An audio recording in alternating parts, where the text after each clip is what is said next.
Boom, boom, everybody, welcome back to the channel. All right, we got a little bit of Azur laying on tap. The new event is up, so let's just go ahead and jump right into it. So as mentioned in the previous video, all of those events for the Ashland Simulacrum have ended, so they are all gone. So I hope everybody listened to my video last night and got in there yesterday evening to actually, buy everything that was needed, purchase everything, clear everything, make sure you did all of the events if you wanted to get a chat screen and whatnot. So we're now into the next event, which is a call to arms, similar thing, but this is not for the Northern Parliament. This is for the Sardegna Empire, which is the Italian fleet. So not too much of a surprise in that terms. The Sardegna Empire fleet's not really a fleet yet. They don't really have the actual requirements to make it a really good fleet that's usable right now. But what we're going to get in this event, we're probably looking at we're not going to get, no, I don't think we're going to get, I really don't think we're going to get Vittorio. Vittorio is the actual flagship of the Sardegna Empire flagship. I don't think we're going to get her in this. Generally, when they introduce a flagship, they have an event that's specifically designed for her, much like they did with Bismarck. So this is what happened. So we're not going to see Vittorio, but I think we'll probably see, I'm pretty sure we're probably going to see Veneto, and a lot of people seem to be saying that we'll probably get Achaia. Now, Achaia is like Graf Zeppelin in the fact that Achaia, Graf Zeppelin never saw action, but she was, the Iron Blood, which is German Empire, they were in the process of building her. The war ended before they had a chance to actually release her. She was the only aircraft carrier that was under construction at the time, but she never got finished. Okay, so the same thing happened with the Kia. She was under construction as well, and she did not launch. So we'll have to see. But since they came out with Graf, gave an SSR ship rating, probably might do the same thing for a Kia. So I think we'll probably see a Kia as an SSR in this as well, and we'll probably see Veneto. We might see some of the others thrown out are Falco, Sparviero, so we might see those as well. But I don't think we're going to see Vittorio, who's the flagship. It would be nice if they went ahead and do that, but I don't think so. So look to run Littorio, Nelson, Aurora, and Gloucester in these following events. You'll see them all under your dock. I think I've got them all. They're down here towards the bottom. They're in the 40s. So yeah, so right there's Littorio, right there's Gloucester, Aurora, and Nelson. So they're all hovering right around 41. Yeah, they're all at 41. So these are the ships that, now understand, okay, so the event that's going to pop out, if you're not familiar with the event, you need 3,000 points to obtain the chat border. Okay, that's a border that can only be used when you're chatting. It's not a border for your actual character screen.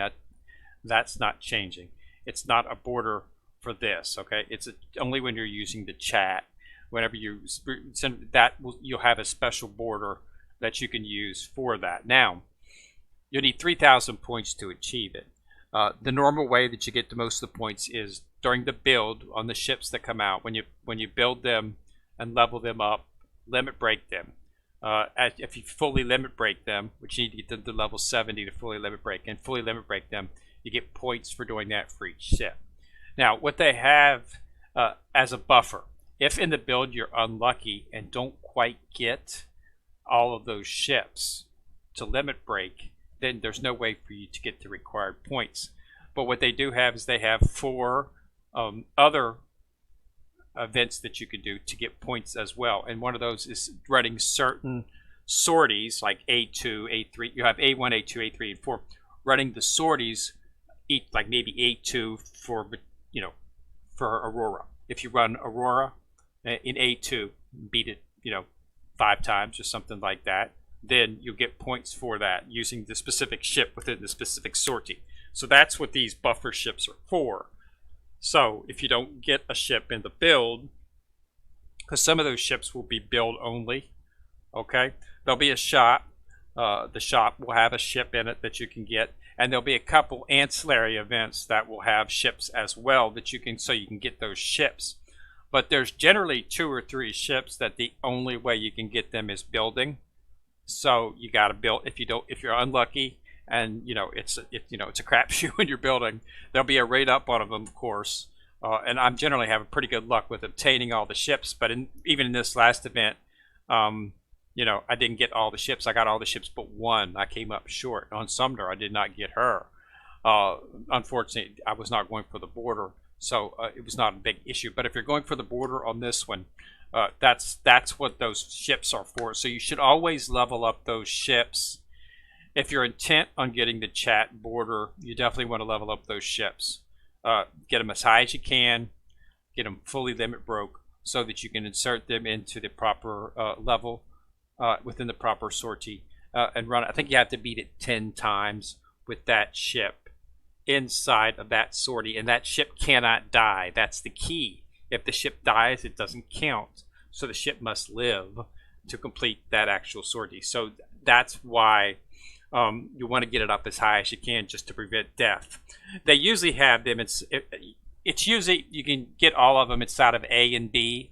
So it's not like you have to use them in hard level, in the hard mode levels. So you should as long as you get them up to like 80, 80, you should be good. 70 would be okay. That you can get them fully limit broke at 70. But I would go for 80, between 80 and 90, just to be guaranteed that they won't die. Because like I say, if it's died, it's all for naught. So that's what this is. So you want to level up the 4 ships if you got them. If you're definitely going for the chat screen, you definitely want to get them ready so that you can use those in those sorties, so you get those extra points. So that if you come up short on the build, you'll still be able to get the chat screen. All right.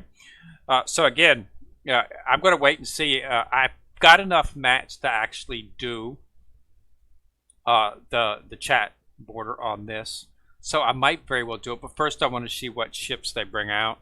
If they, like I said, we're not going to see Vittorio, but we're pretty sure Benito, Akia, Falco, Sparviero are ships that we expect to see, and we'll just have to see if any of them are really good.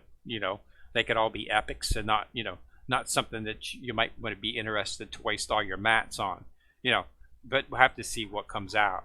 Also, you have to see what, and you should be able to, like, if you look in your dock, if you participated in the previous event, you should have some of the ships that they're going to be looking for to actually see them come up. You might have some of the ships already. So Sardegna Empire. So these are the ones from the previous event. So look for new ships inside of this build. Okay. But so as you can see, we've already got Zara and Littorio. So we'll just have to see. But yeah, I don't think we're going to get the flagship as of yet. So even after this event, I don't think the Sardegna Empire is going to be a viable fleet. You could probably get through low levels with it, but if I'm talking 12, 13, I don't consider a fleet. I don't consider a faction fleet capable until they can do at least 11. Okay, got to do 11 or 12. Okay. I don't think it's not a viable fleet otherwise, simply because if you can do 11, 12, and 13, you could probably get in Operation Siren and do okay. If you can't do those, the Operation Siren, especially in the Abyss, which is where you want to get to, the Abyss is where all of the good stuff is at. If a fleet can't beat 11, 12, and 13 inside story mode, it's not going to do very well inside of the Abyss. It's probably going to get eradicated pretty fast. So it's not very a functional fleet, but they don't have a flagship. That's what they did. They put Bismarck out. There's really not many fleets. The only fleet, I mean, the Northern Parliament is not in bad shape. Their flagship has not been introduced yet. Their flagship is Sovetskaya Skoyez. But she hasn't been released as yet either. But in the last event that they had for her, they did enter a lot of good ships that came out with Talon. We got Sovetskaya Belarusa, so we got some really good ships. This is a fleet right here. You can make a pretty good fleet. It's not quite going to be quite as strong as the 4 main factions, but it's fifth faction capable. And the ships that they put out clearly show that they want to make this a viable faction. So hopefully they'll do that same thing with the Sardegna Empire. But the same thing as they did with the Northern Parliament, I don't think we're going to see the flagship for the Sardegna Empire, which is Vittorio. I think we'll see Achaia, Veneto, Falco, Sparvario, or some of the options that we might see. We might see something new. I'll be taking a look and peek and see if I can find out what ships are going to be out and maybe do a video on those. But yeah, so all the stuff for the Ashland Simulacrum is gone. So get in there for Cultorum, start leveling up those 4 ships. Now, second, there's a blueprint plan up for Monarch. Unfortunately, this is the second time they've had a blueprint plan for a Series 1 ship. Monarch already had one. I think she was the first completion plan that they came out with. She's an excellent ship. Definitely take part in this if you have not gotten her built yet. She's the first priority ship that most people go for, and she is an excellent ship. She's top tier SS ship, one of the best in the game. Okay, now, also, even if you already have her, and I do have her, you still want to do this, and let me show you why. So each time you run a research project, you'll get blueprints for Monarch guaranteed. Okay, it varies 1, 2, 3. I think I've seen 3 before at a time, but you can only get 30 max. But anyway, after you get these, like I've got her already completed. I've done her fate simulation, got the luck plus 15 for luck. So I have absolutely positively no use whatsoever for Monarch blueprints to use on her, but they do still have uses. If you go into your, not your dock, if you go into your shop, okay, go into munitions, go into prototype, okay. So what you do is you click on blueprint analysis. Now what this is going to do, any blueprints that you have for the ship will show here. Now you always want to complete the fate simulation for ships. So always make sure this is checked. And what that means, it's not going to show blueprints for any ship that you've completed the build, but you haven't done the fate simulation. The only fault with priority ships, it's not really a fault, but it's a mini weakness, is the fact that they don't have any luck. You could do the fate simulation and get luck. Monarch got plus 15 luck completing your fate simulation, so that's a good thing. You always want to do that. So make sure you keep this box checked, so that so if I had if I had previously like a completed ship, but its fate simulation is not completed, it might show the blueprints in here and you might accidentally use them, but you want to hold them off because you always want to do the fate simulation. But in this case, I've completed Rune and Monarch's fate simulation, so I don't have, so anytime, this is what you do. So I've already got some. I've got 4 for her, 1 for her. Okay, so but after the event, I'm going to have 34. Okay, what you can do is you can analyze those, and what it'll do is you'll give you prototype core points. Okay, now you can then use these prototype core points to purchase blueprints for other ships. In my case, I'd put them all towards purchasing this right here for 120, and I could purchase some blueprints for FDG or for Azuma. You can purchase blueprints for Series 2 ships, Seattle, Georgia, Kittikaz, Gascon. Okay, so they have uses, and this right here is blueprints for Ibuki, Monarch, Azuma, Rune, Neptune, or St. Louis. So you can use them to purchase other blueprints for other ships. So definitely take part in this, so definitely make sure you do your researches, make sure you get all 30, and then just cash them in for core points so that you can spend them for blueprints on ships that you do need. So it's still useful, even if you're not using the blueprints for Monarch. You can just analyze them and get blueprints for something else. Okay, so definitely complete that event as well. Okay, so don't frown on it. I'm upset. I was hoping they'd jump to Series 2 ships, but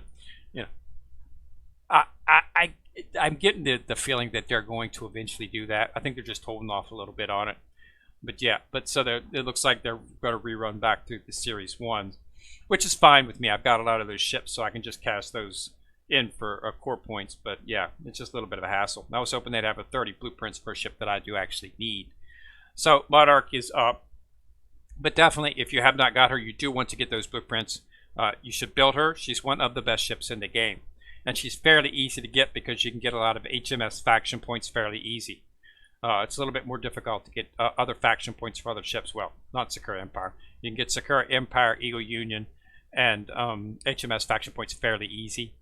You can also get Ironblood faction points easily now, but when I first started the game, you couldn't because they didn't have all the ships out. But they have most of the ships out now, so you can start looking for. You should be able to easily. But I wanted to start FDG. And I've got FDG. I have finished her. I'm still working on getting the blueprints for her, but she is developed. So yeah, so that's what we got. Definitely want to get in there and knock that out. All right. That's the only other new event that's going on at this moment. So we've got the call to arms and we've got the catch up. So this is everything, same as before, always there. But that's the new stuff that's coming up. So get in there and knock that out. You got until the 21st, 7 days to knock out as much experience as you can to get those ships ready to use in the sorties in case you come up a little bit short on the build. All right. So yeah, that's all I wanted to do. Just let everybody know it's up and it's online. All right. So thanks a lot for watching. Remember to subscribe. Once you subscribe, you'll see a bell. If you click on that bell, you'll be notified each time I drop a video. Also, remember to like and share the video, as it does help the channel immensely. So this is Kendra, and I'm coming at you from the corner, signing out.